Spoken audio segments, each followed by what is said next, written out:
Sementara itu, polisi telah menangkap 5 terduga pelaku penembakan pos polisi di Aceh Barat. Motif saat ini sedang diselidiki. 5 terduga pelaku yang menembak pos polisi di Pantonre Polres Aceh Barat masih dalam pemeriksaan untuk mendalami motif dan alibi. Selain itu, polisi juga memeriksa sejumlah saksi dan mengumpulkan barang bukti. Akibat penembakan oleh orang tak dikenal Kamis dini hari lalu, pos polisi di Pantonre rusak. Ditemukan sejumlah selongsong dan proyektil peluru berserakan, namun tidak ada korban jiwa.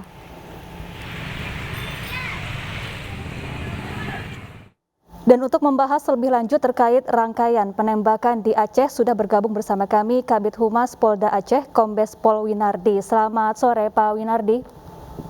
Selamat sore, Mbak.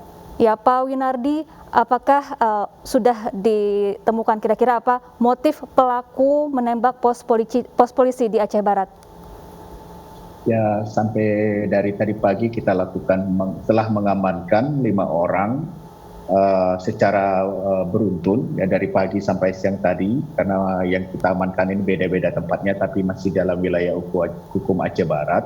Nah, proses itu lagi kita lakukan pendalaman kepada kelima orang ini terkait dengan alibi dan motif mereka. Jadi kita cek alibi mereka satu persatu, nanti kita kaitkan dengan alat bukti yang kita ada, kemudian motif yang kita dapat dalam penyelidikan.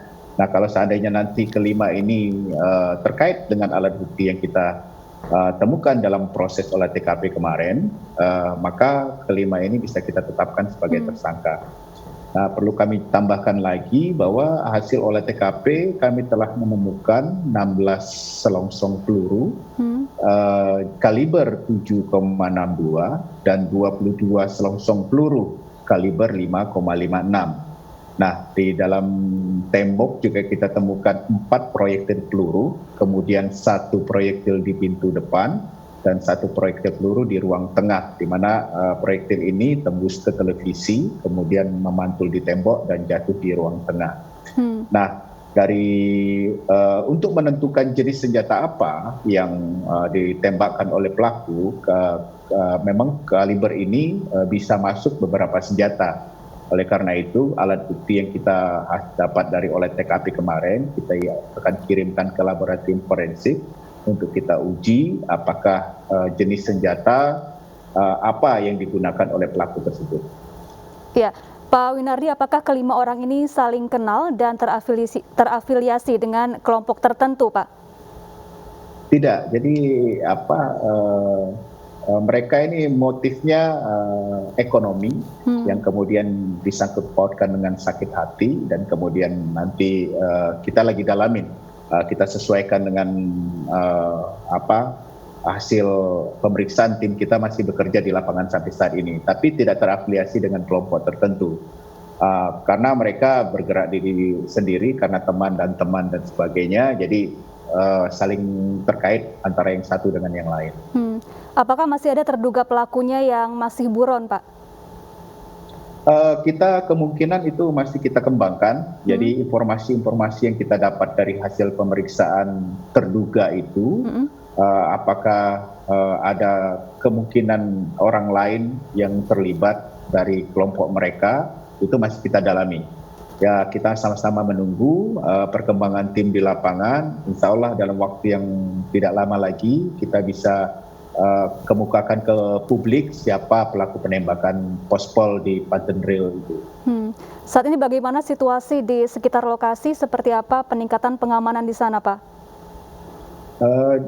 Sebenarnya di situasi di Aceh Barat itu tidak ada situasi yang berubah, masyarakat beraktivitas seperti biasa, jadi tidak ada hal-hal yang menonjol, dan hal itu mungkin dianggap warga sana suatu hal yang biasa, dan kita juga memberikan pengamanan dan patroli beat per beat di lingkungan tersebut untuk menjamin masyarakat di Aceh Barat terutama bahwa situasi landai, tidak ada hal-hal yang perlu ditakutkan dan masyarakat bisa beraktivitas seperti biasa.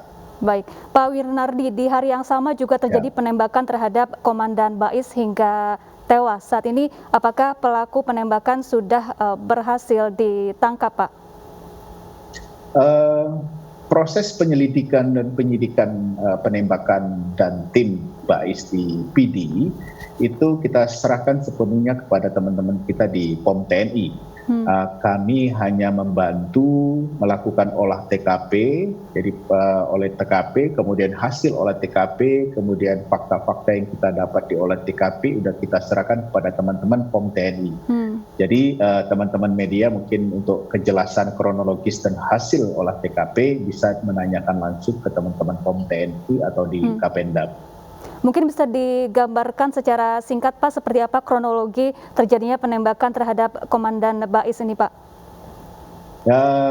Saya kira nanti dari Kapendam yang akan memberikan pernyataan ataupun dari teman-teman dan Pomdam yang akan menceritakan kronologisnya, karena ini ranah mereka, jadi kami menghormati itu dan kami sudah serahkan hasil olah TKP. Mungkin nanti tidak lanjut dari teman-teman POM TNI. Saya kira dalam waktu dekat saya yakin teman-teman POM TNI bisa mengungkap kasus ini. Baik, terima kasih Kombes Pol Winardi, Kabid Humas Polda Aceh telah bergabung bersama kami di iNews Sore.